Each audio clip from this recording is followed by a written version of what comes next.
Bab 13 yaitu membangun sistem informasi. Yang pertama, sistem sebagai perubahan yang direncanakan dalam perusahaan. Membangun suatu sistem informasi yang baru merupakan salah satu jenis dari perubahan organisasi yang direncanakan. Ketika merancang suatu sistem informasi yang baru, maka kita akan merancang ulang organisasi. Para pembangun sistem harus memahami bagaimana suatu sistem akan mempengaruhi proses bisnis yang spesifik dan organisasi sebagai suatu keseluruhan. Pengembangan sistem dan perubahan organisasional. Teknologi informasi dapat mempromosikan variasi dari derajat perubahan organisasional yang berkisar dari penambahan bertahap hingga pencapaian lebih jauh. 4 jenis dari perubahan struktural organisasi yang dimungkinkan dengan teknologi informasi. Yang pertama yaitu otomatisasi, yang kedua rasionalisasi, yang ketiga merancang ulang proses bisnis, dan yang terakhir pergeseran paradigma. Yang selanjutnya, perancangan ulang proses bisnis. Manajemen proses bisnis atau yang biasa disebut BPM menyediakan berbagai macam alat bantu dan metodologi untuk menganalisis proses yang telah ada, merancang proses yang baru, dan mengoptimalkan proses-proses tersebut. Perusahaan menjalankan manajemen proses bisnis harus melalui langkah-langkah sebagai berikut. Yang pertama, mengidentifikasi proses untuk perubahan. Yang kedua, menganalisis proses-proses yang telah ada. Yang ketiga, merancang proses yang baru.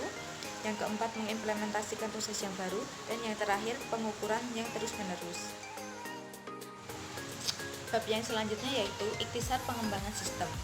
Pengembangan sistem adalah jenis permasalahan yang struktur yang dipecahkan dengan aktivitas-aktivitas yang berbeda. Nah, pengembangan sistem ini terdiri dari beberapa aktivitas. Yang pertama, analisis sistem. Apa sih itu analisis sistem? Analisis sistem adalah analisis suatu permasalahan yang mana suatu perusahaan berusaha untuk memecahkannya dengan sistem informasi. Analisis sistem terdiri atas menentukan permasalahan, mengidentifikasi penyebab-penyebabnya, menentukan solusi, dan mengidentifikasi kebutuhan informasi yang harus dipenuhi oleh suatu solusi sistem. Yang kedua, desain sistem. Desain sistem adalah keseluruhan rencana atau model bagi sistem tersebut, seperti denah gedung atau rumah. Ini terdiri atas semua spesifikasi yang memberikan bentuk dan struktur dari sistem tersebut. Yang ketiga, menyelesaikan proses pengembangan sistem. Dalam menyelesaikan proses pengembangan sistem, ini terdapat beberapa langkah. Yang pertama, pemrograman. Dalam tahap pemrograman, spesifikasi sistem dipersiapkan selama tahap perancangan diterjemahkan ke dalam perangkat lunak kode program. Yang kedua, pengujian atau testing. Pengujian atau testing yang mendalam dan teliti harus dilaksanakan untuk memastikan apakah sistem memberikan hasil yang tepat atau tidak. Nah, dalam pengujian ini terdapat 3 tipe aktivitas. Yang pertama, pengujian unit, yang kedua pengujian sistem, dan yang ketiga pengujian penerimaan. Dalam pengujian ini terdapat konversi. Konversi merupakan suatu proses perubahan dari sistem yang lama menuju sistem yang baru. Dalam konversi ini terdapat 4 strategi. Yang pertama, strategi paralel. Yang kedua, strategi pemangkasan secara langsung. Yang ketiga, strategi penelitian percobaan. Dan yang terakhir, strategi pendekatan bertahap. Langkah yang ketiga yaitu produksi dan pemeliharaan. Setelah sistem yang baru dipasang dan dikonversi telah terselesaikan, maka sistem dikatakan berada dalam produksi. Dalam tahap ini, sistem akan dikaji ulang oleh para pengguna dan para spesialis teknikal untuk menentukan seberapa baik ini telah memenuhi tujuan awalnya, dan untuk memutuskan apakah terdapat perbaikan atau modifikasi yang diperintahkan. Yang selanjutnya, permodelan dan perancangan sistem, metodologi terstruktur, dan metodologi berorientasi objek. Yang pertama, metodologi terstruktur. Metode pengembangan struktur sifatnya berorientasi proses, berfokus terutama kepada permodelan proses atau tindakan mengambil, menyimpan, memanipulasi, dan mendistribusikan data seiring data tersebut mengalir melalui suatu sistem. Metode-metode ini memisahkan data dari proses-proses. Prosedur pemrograman yang tersendiri harus ditulis setiap kali seseorang ingin melakukan tindakan atas data tertentu. Prosedurnya bertindak pada data yang disampaikan oleh program. Dalam metodologi terstruktur ini terdapat 2 komponen utama, yaitu diagram alur data, yang kedua yaitu kamus data. Yang kedua, pengembangan berorientasi objek. Pengembangan yang berorientasi pada objek menggunakan objek sebagai unit dasar dari analisis sistem dan desain. Suatu objek yang menggabungkan data dan proses tertentu yang beroperasional dengan data tersebut, data dikemas dalam suatu objek yang dapat diakses dan dimodifikasi hanya dengan mengoperasionalkan atau metode yang terkait.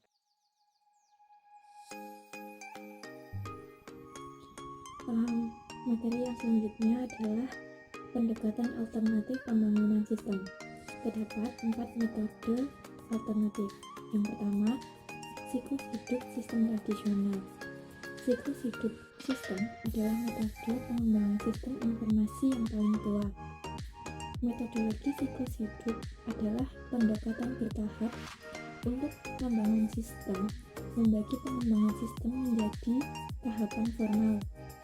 Siklus hidup sistem masih digunakan untuk pengembangan sistem yang besar dan rumit yang membutuhkan keperluan analisis yang ketat dan formal, spesifikasi yang telah ditentukan sebelumnya, dan kendali yang ketat atas proses-prosesnya. Pendekatan ini membutuhkan biaya yang besar dan memakan banyak waktu serta tidak fleksibel. Kemudian, metode alternatif yang kedua adalah pembuatan prototipe. Pembuatan prototipe terdiri dari membangun suatu sistem percobaan dengan cepat dan tidak mahal bagi para pengguna akhir untuk melakukan evaluasi. Terdapat 4 tahapan dalam pembuatan prototipe. Tahap yang pertama adalah mengidentifikasi kebutuhan dasar dari pengguna. Tahap yang kedua, mengembangkan prototipe awal. Tahap yang ketiga, menggunakan prototipe. Dan yang terakhir adalah merevisi dan memperbaiki prototipe.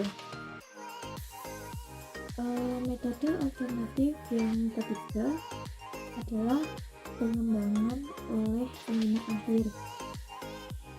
Beberapa jenis sistem informasi dapat dikembangkan oleh pengguna akhir dengan sedikit bantuan dari spesialis, teknis, atau tidak sama sekali.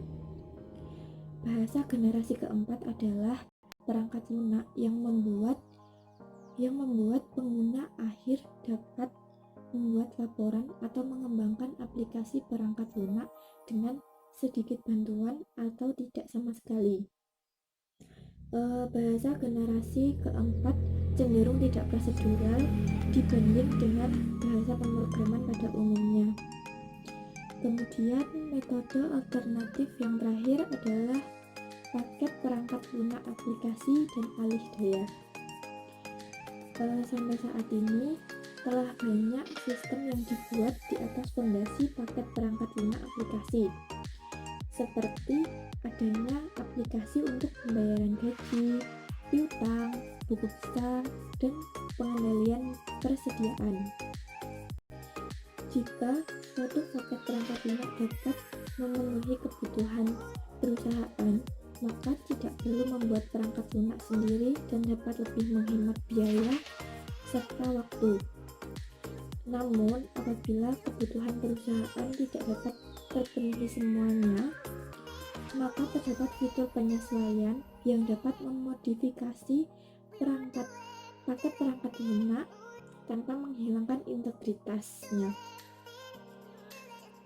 Kemudian, apabila suatu perusahaan tidak ingin menggunakan sumber daya internalnya untuk membangun sistem informasi, maka perusahaan dapat melakukan alih daya pekerjaan kepada organisasi eksternal yang mengkhususkan diri pada menyediakan layanan tersebut. Selanjutnya adalah pengembangan aplikasi untuk perusahaan digital.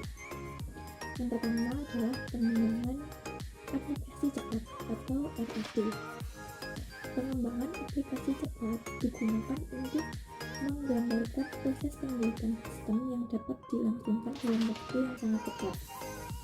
RAP dapat mencakup penggunaan pemrograman visual dan perangkat lainnya untuk membuat antarmata grafis bagi pengguna, otomatisasi pembuatan kode program, dan kerjasama erat antara pengguna akhir dan spesialisasi sistem. Kemudian pengembangan yang kedua adalah Pengembangan berbasis komponen dan layanan web. Pengembangan berbasis komponen mampu membuat sistem dengan merakit dan mengintegrasikan komponen-komponen perangkat lunak yang tersedia. Layanan web merupakan komponen perangkat lunak yang dapat dipakai ulang, yang dapat diimplementasikan menggunakan Extensible Markup Language atau XML dan protokol dan standar terbuka lainnya yang memungkinkan satu aplikasi berkomunikasi dengan aplikasi yang lainnya tanpa membutuhkan pemrograman yang disesuaikan untuk berbagi data dan layanan. Pengembangan yang ketiga adalah pengembangan aplikasi mobile. Mengembangkan bagi aplikasi mobile berbeda dengan pengembangan PC. Besaran perangkat mobile yang diturunkan memungkinkan dengan menggunakan jari tangan dan gerakan multi-touch yang jauh lebih mudah daripada mengetik. Aplikasi mobile perlu dioptimalkan untuk suatu tugas tertentu yang mereka laksanakan. Mereka tidak berusaha untuk melaksanakan terlalu banyak tugas dan mereka akan dirancang untuk kegunaannya. Kemudian terdapat 3 platform utama bagi aplikasi mobile. Yang pertama adalah iOS, yang kedua Android, dan yang ketiga adalah Windows Phone. Masing-masing platform untuk aplikasi mobile tersebut memiliki lingkungan pengembangan yang sudah terintegrasi.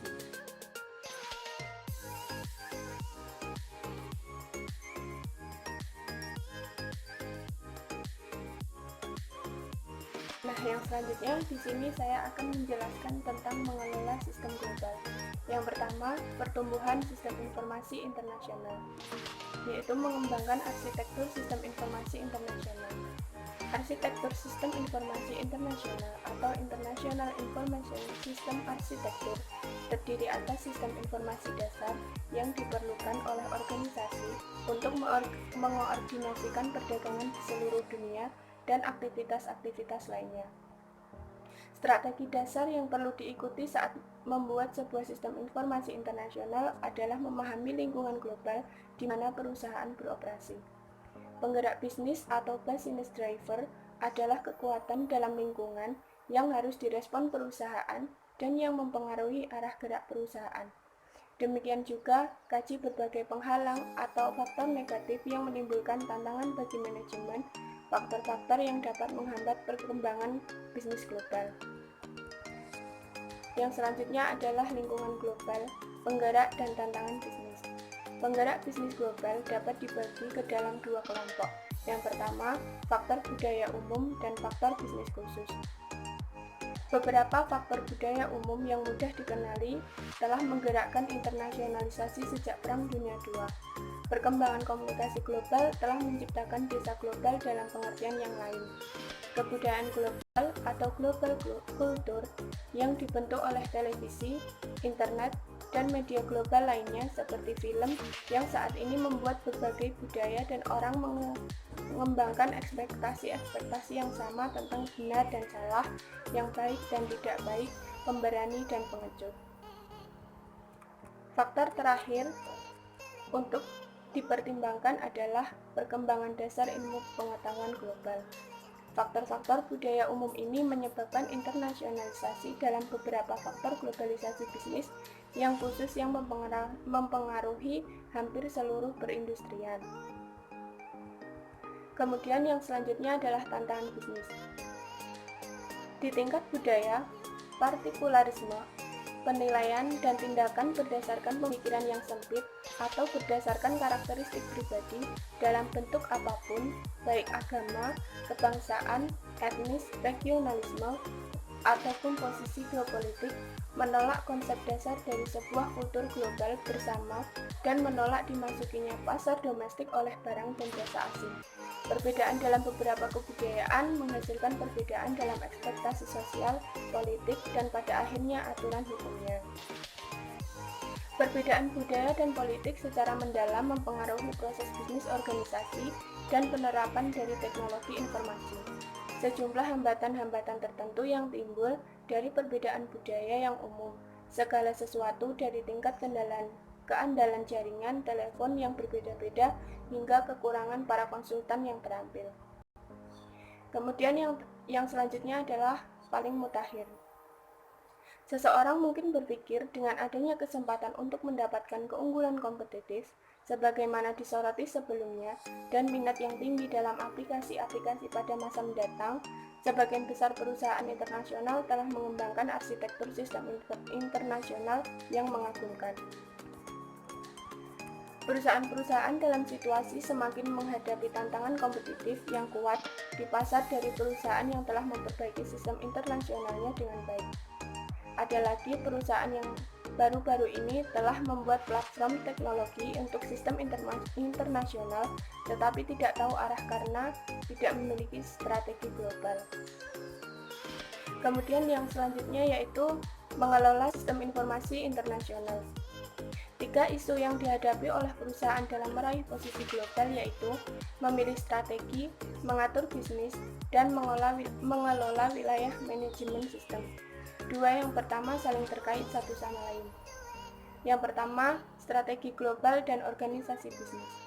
4 strategi global menjadi basis struktur organisasional perusahaan global, yaitu eksportir domestik, multinasional, perwaralaba, dan lintas negara.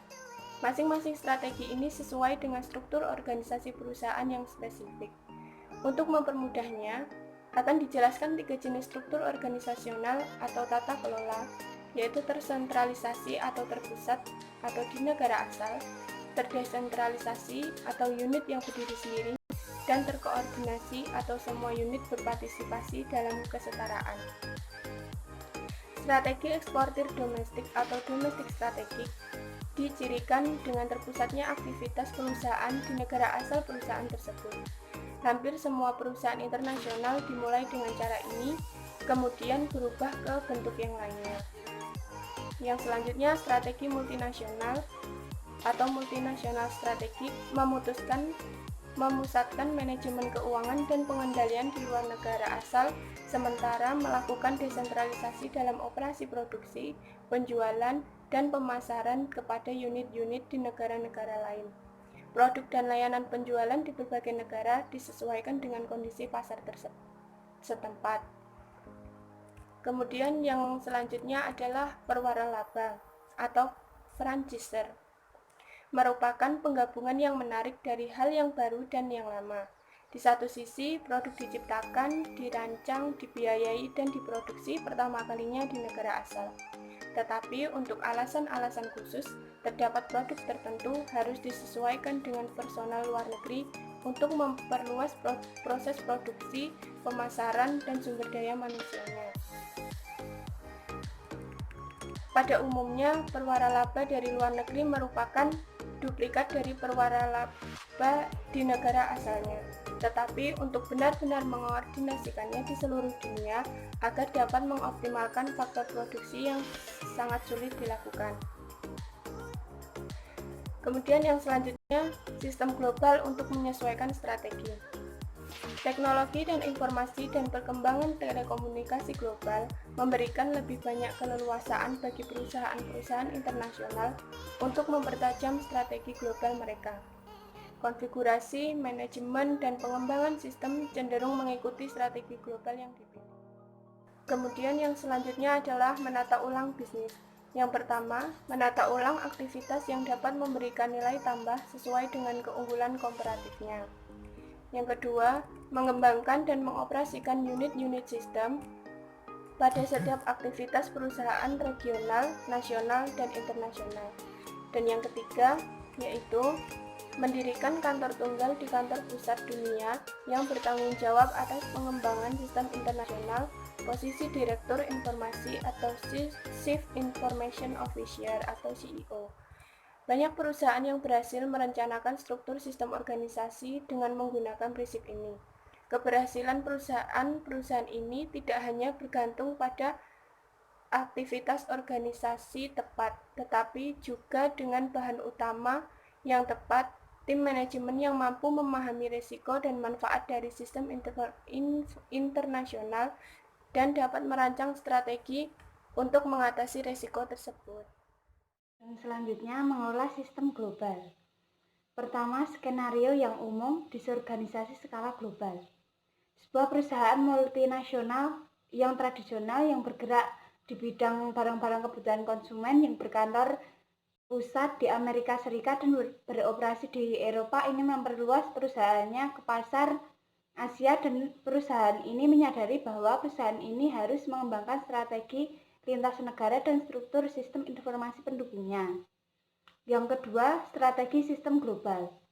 Pertama, mendefinisikan proses bisnis inti.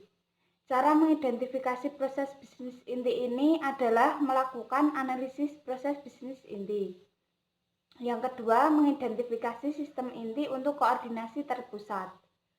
Dengan mengidentifikasi proses bisnis inti ini yang penting, Anda akan mulai melihat kesempatan untuk menggunakan sistem lintas negara. Langkah strategis yang kedua adalah mengatasi sistem inti dan mendefinisikan sistem inti sebagai benar-benar lintas negara.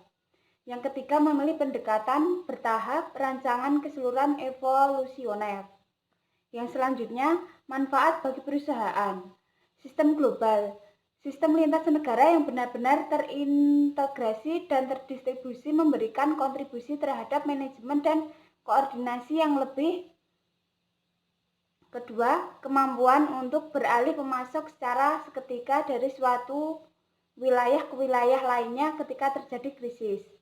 Kemampuannya untuk menggunakan kapasitas yang berlebih di satu wilayah untuk memenuhi permintaan yang tinggi di tempat lain. Yang ketiga, sistem global dan pemasaran global. Selanjutnya, sistem global berarti kemampuan untuk mengoptimalkan penggunaan dana perusahaan untuk dasar modal yang lebih besar. Yang ketiga, solusi manajemen implementasi. Pertama, menyepakati kebutuhan pengguna bersama. Menetapkan daftar produk berisi proses bisnis inti akan memulai proses perbandingan rasional antara banyak divisi perusahaan, mengembangkan bahasa umum untuk membahas bisnis, dan tentunya akan menghasilkan pemahaman tentang elemen-elemen yang umum. Yang kedua, membawa perubahan ke dalam proses bisnis. Keberhasilan Anda sebagai agen perubahan bergantung pada legitimasi Anda, kekuatan dasar Anda yang sebenarnya, dan kemampuan Anda untuk melibatkan pengguna dalam proses perencanaan perubahan. Yang ketiga, mengoordinasikan pengembangan aplikasi. Jauh lebih mudah untuk mengoordinasikan perusahaan dengan membuat langkah bertahap dari yang kecil menuju visi yang lebih besar. Yang keempat, mengoordinasikan perilisan perangkat lunak. Perusahaan dapat membuat prosedur untuk memastikan bahwa semua unit operasi beralih ke perangkat lunak yang telah diperbarui pada saat yang bersamaan, sehingga perangkat lunak setiap orang akan saling kompatibel. Kelima, mendorong pengguna lokal untuk mendukung sistem global. Taktik keseluruhan untuk menghadapi unit-unit lokal yang melawan dalam sebuah perusahaan lintas negara adalah kooptasi. Selanjutnya, isu dan peluang teknologi untuk rantai nilai global. Pertama, platform komputasi dan integrasi sistem. Perkembangan arsitektur sistem informasi lintas negara yang didasarkan pada konsep sistem inti menimbulkan pernyataan mengenai bagaimana sistem inti yang baru akan cocok dengan sejumlah aplikasi yang ada yang telah dikembangkan di seluruh dunia. Yang kedua, konektivitas. Sistem global yang terintegrasi sepenuhnya harus memiliki konektivitas. Kemampuan untuk menghubungkan sistem dan orang-orang dari perusahaan global ke dalam sebuah jaringan yang terintegrasi sama halnya dengan sistem telepon. Yang ketiga, penempatan perangkat lunak. Perkembangan dari sistem-sistem inti menimbulkan tantangan-tantangan yang unik bagi aplikasi perangkat lunak. Namun, sebagaimana sistem-sistem internasional menembus lebih mendalam ke manajemen dan kelompok pegawai administrasi.